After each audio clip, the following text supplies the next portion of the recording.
Good morning. Welcome to the Gospel according to Kinison. And I am your host, Bill Kinison, and we are coming live from beautiful, sunny Southern California with all the fires. We got a big one going out here, actually about 20 miles from, not even that, closer than that, going. And so we want to welcome you to this program.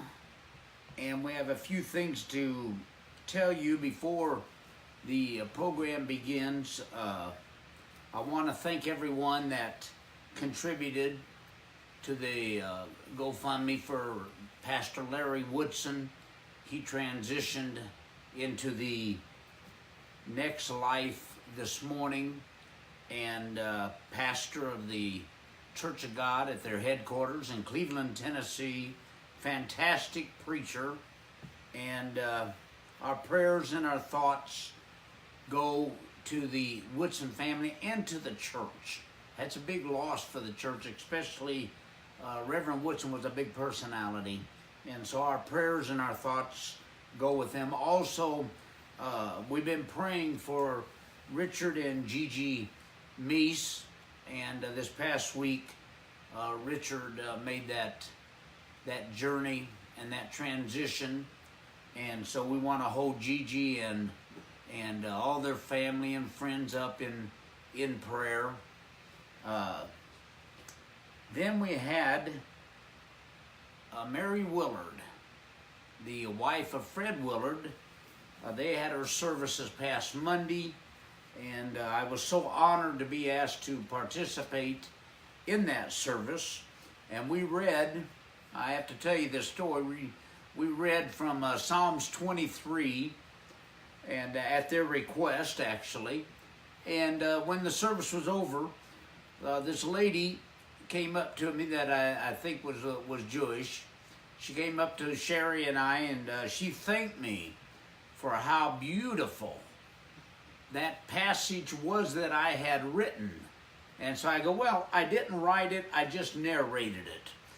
Psalms 23, but our prayers go out to the Willard family, to Hope and Mitch and Freddie, and especially Fred, a very personal friend of Sherry and I's.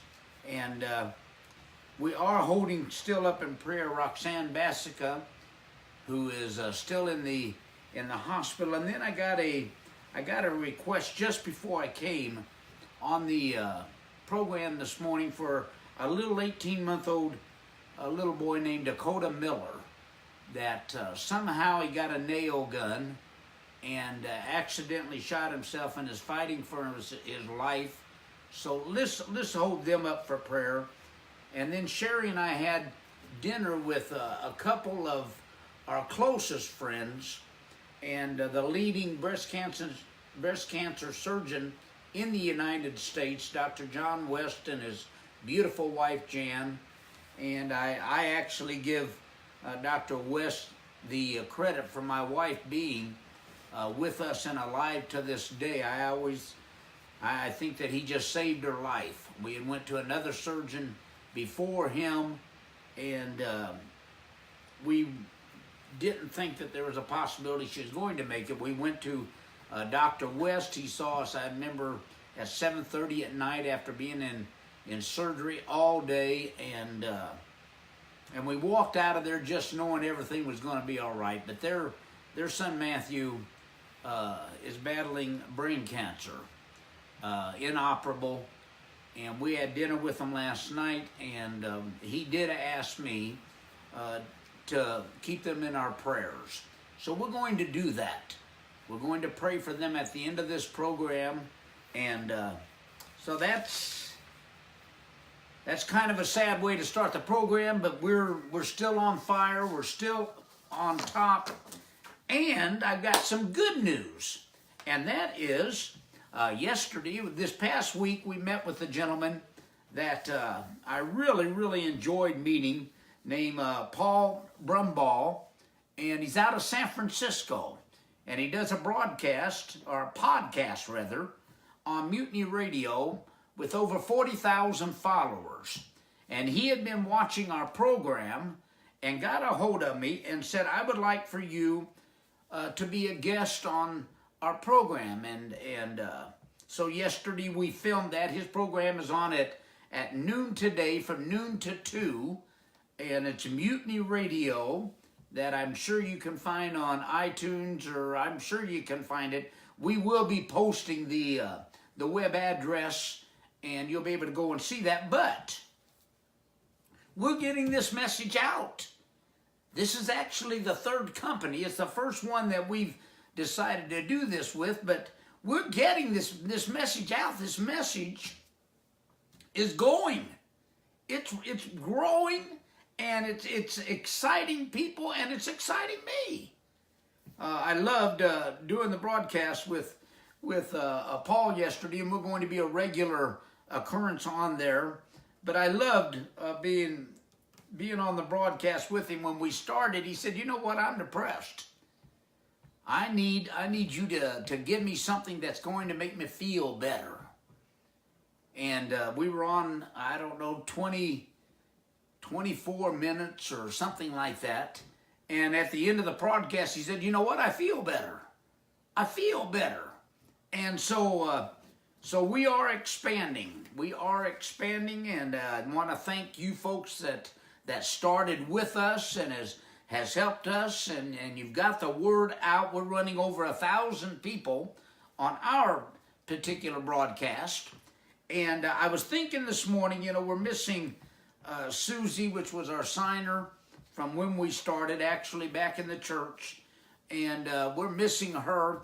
But I remember she would have dreams of us doing this, of us speaking at other places and going other places. I had 2 invitations this week that I'm not going to be able to do. One was in Texas and one was in Georgia. And I'm not going to be able to do those, but we are getting the message out. Paul told me, he said, you know what, I watch your, I don't know if you're a preacher, I don't know if you're a motivational speaker, doesn't seem like you're either one of them. And I told him I'm just a normal guy that's giving out what God has put in my heart. So I want to start a new series. It'll probably just last this Sunday and next Sunday. I think it's very, very, very important for you. It will change your life if you let it. The conditions that you are living in right now, you created. I mean, I'm just being as plain and as bold as I can about it, but you created the conditions that you live in. But the good news is you can recreate that. And I want to minister and teach a little bit on today on the power of gratefulness. That's what we spoke just a little bit yesterday on, but the power of gratefulness. I watch the news like the rest of you, and I see the responses on Facebook. I didn't even want to be on Facebook until one of my attorneys said, you know, you need to be on Facebook so that the people know how to get a hold of you to do business. And then the next thing I knew, we had started a church and we were live streaming. And then that just got to be too much at the theater, so we started doing this. And this is how we right now are reaching out to you, is on Facebook. But when I read some of the comments, and I just don't even like to read them. People are so negative. The news is so negative. I don't even care to watch that. I used to enjoy. I don't even care to watch it anymore. People are hypocritical. Our country is hypocritical. Here you have the Democrats that are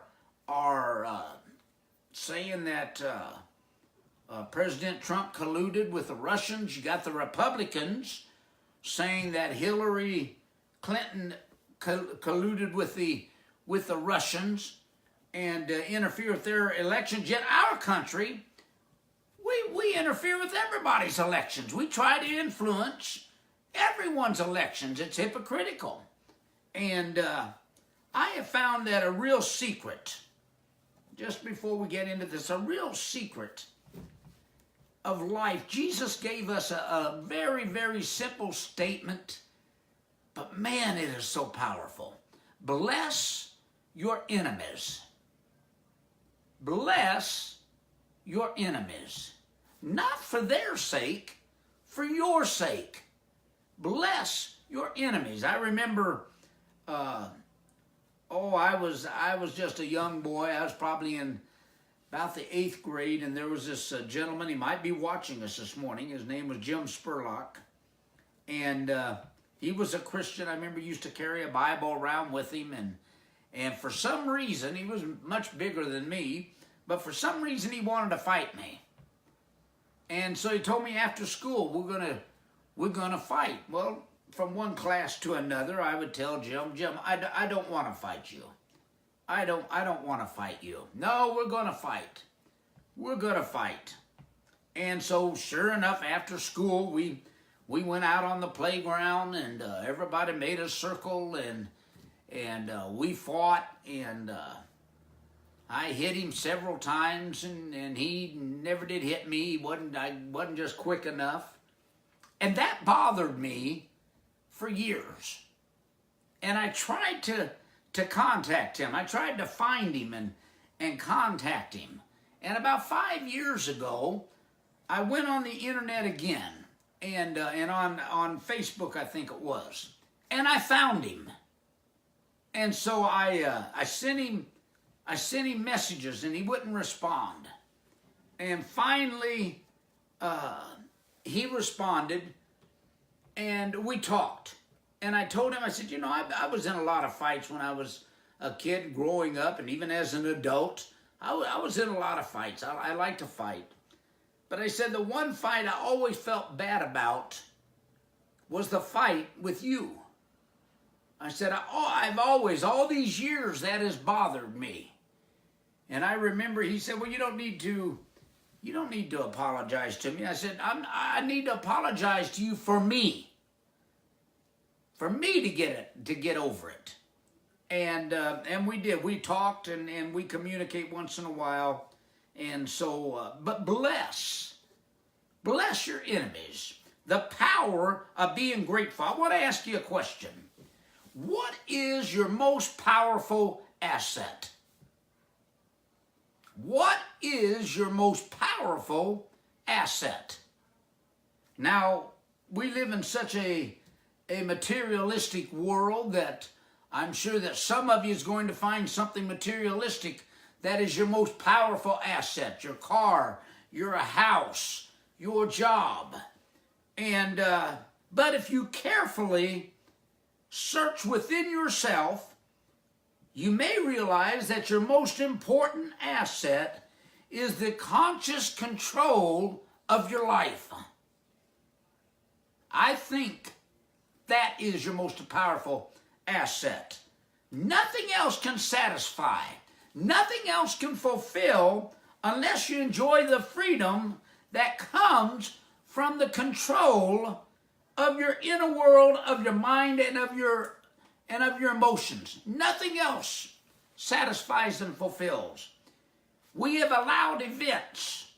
We've allowed people and things and economic conditions to take control of us. If you don't believe that, just look how people respond to President Trump one way or the other. I mean, it's off the charts one way or the other. We allow conditions to control us. We're manipulated by worldly conditions and values. I want to tell you about a lady named Ruth Geiger. She attended our church in Rockford, Illinois. She went to the doctor, and the diagnosis was that she had cancer. And didn't just have cancer, the prognosis was that she would die within 6 months. And I'm going to tell you about another lady that was one of my closest friends in Buffalo, New York, named Mary Smith. Mary Smith was diagnosed almost identically to Ruth Geiger. and she was given 6 months to live. Now, one might expect that Ruth would, or both of them would have an emotional collapse, but not Ruth. I knew her, and not Ruth. She reported to work the next morning, just like she always had, and somebody asked her, I remember somebody asked her in church, what will you do? And her reply was, I'll do what I've always done. I'll live with a grateful heart, one day at a time. That was her response. I'll do what I've always done, and I will live with a grateful heart, one day at a time, with a 6-month lease on life. Ruth lived over 30 years after that diagnosis. And it wasn't that the diagnosis was in error. Perhaps it was more a testimony to the healing influence of a controlled life that was sustained by an attitude of gratitude. Other words, maybe, I believe it was, maybe her being grateful extended her life. Now let's talk about Mary, that had the exact same diagnosis as Ruth did, the same prognosis as Ruth did. And she pastored a great church in Buffalo, New York, and I was one of her best friends, and I came up to pastor this church for her. She went the other route. She was very bitter. She refused to leave the house. She wouldn't come to the church to see the people that had loved her so much and so for so many years. And you know what? She died almost 6 months to the day after she was diagnosed. The power of being grateful. We consider gratefulness and thanksgiving on the basis of obligation. If someone does something for us, we feel obligated to be grateful to them. I remember when I was a little boy, a lot of times the people would come and they'd have patches on their pants. They would wear a very, well, they were poor, and they dressed like they were poor. We were poor, and we dressed like we were poor. And the religious people would insist that we owe it to God to give Him thanks for all of our blessings. So thank Him for the patches that's on your pants. We looked at poverty as a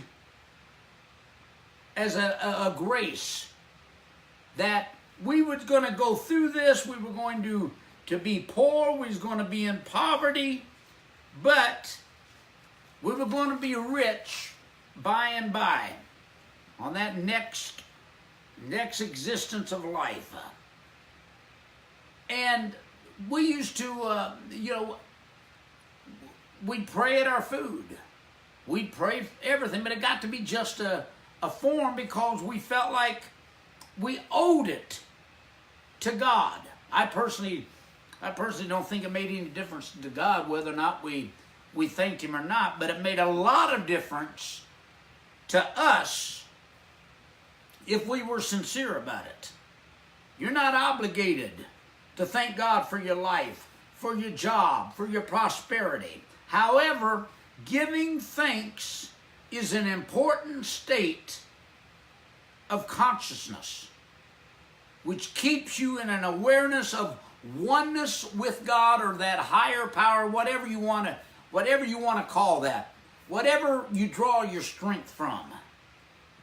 The Apostle Paul gave us some advice that has been puzzling to many people, and that advice was, in all things, give thanks. Now That was always puzzling to me. All things. I don't know if that's practical or even possible. Can you be grateful for the inflation that makes the value of your money go down? Can you be grateful for the spiraling costs and out here in California, the taxes and the exorbitant interest rates for your personal financial crisis? Can you give thanks for that? How can you give thanks for lack and unemployment? You can't. I'm just being honest with you. You can't. According to the law of consciousness, these things manifest in your life because in some subconscious way you're frustrating that divine flow of substance to you. That's why you're in need. I want you to look again at the statement of Paul. I want you to notice what it doesn't say. And what it doesn't say is for all things give thanks. That's not what he said. He said in all things give thanks. So you remember when you're wearing those patches on your pants going to church? Well, give thanks in that, not for it. What Paul does say is, in all things give thanks. In other words, despite the problems of lack and the problems of need or the problems of depression or the problems of emotional upheaval in your life, Paul is stressing the importance of a grateful heart, not simply an expression of gratitude for things, but a heart that is grateful and full of greatness. Ruth Geiger, who had 6 months to live, may have had little to be grateful about, but she was grateful because she had a great reserve of faith to give thanks from. The truth of the grateful heart is a dynamic key to personal prosperity. I'm about to get excited now. I've been laying this all out, and I'm about ready to cut loose and get all Pentecostal on you. Dr. West said last night at dinner, man, I've never been in a service like that. And I was raised in those services, and I don't regret a day of it. Perhaps no one made it as plain as Plato. Over 2,500 years ago, he made this statement over 2,500 years ago.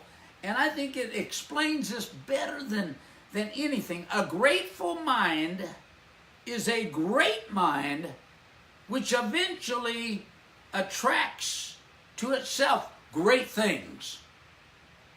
A grateful mind is a great mind that attracts great things.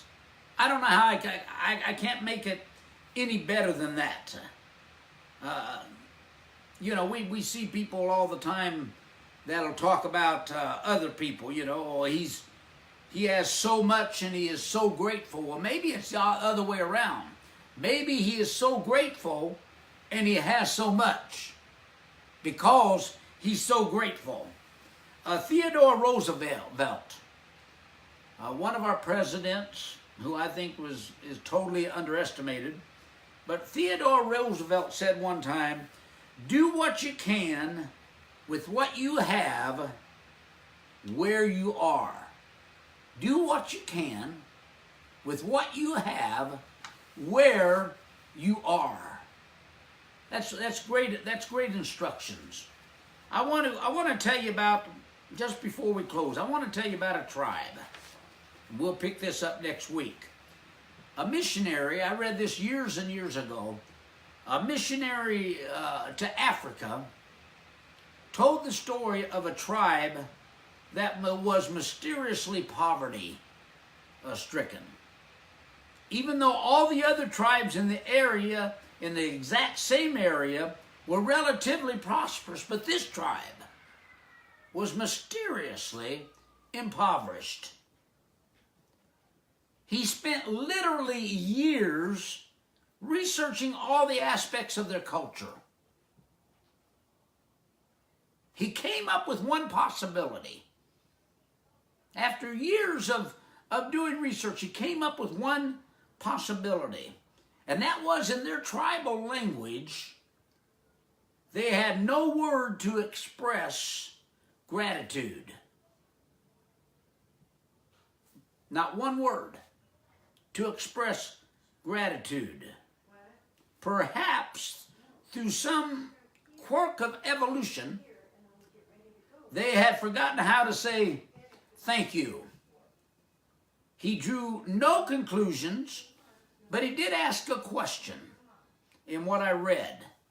Could this loss of the spirit of thanksgiving have been responsible for their poverty? Isn't that unreal? You have power, folks. You have power in being thankful. You have power in blessing others. You have power in thanksgiving. Use Plato's saying I just told you, and we will close. When you feel grateful, you become great, and eventually you're going to attract great things. When you become grateful, you become great, and eventually you'll attract great things. God love every one of you. We're going to pray for the prayer requests that we have this morning. I know that our list is growing, but that's all right. Prayer still changes things, except we're going to be thankful. I'm going to be thankful for my friendship and meeting Reverend Larry Woodson, one of the best preachers I'd ever met. I'm going to be thankful for the time that I had him in my life. I'm going to be thankful for Mary Willard, who was one of Sherry's closest friends and one of my best friends. I'm going to be thankful for the time that I had and the many parties that we went to and the many plays that we were together in. I'm going to be thankful for those and ask God to touch her family. I'm going to be thankful for Richard Meese and his beautiful wife, Gigi, that the short time that I've got to know them, I'm going to be thankful for that this morning. I'm going to be thankful for our association with Dr. John Weston and Jan and ask God to touch that son. And for Roxanne Bassica that I've known for years. And this little boy. Heavenly Father, I thank you that you have brought these people into my life. My father told me when I was a little boy that every person that I come in contact with either takes from my life or gives to my life. And Lord, I'm going to have to admit that Mary and Pastor Woodson and these others added to my life. I ask that you touch their families. I ask that you take the balm of Gilead and soothe that hurt. Give a miracle to this little 18-month-old boy. Give him a miracle. Give him a life on this side for a while. And I'll give you all the praise. Amen. I love you. I'll be back next Sunday. Keep fighting the fight. You're going to win the race.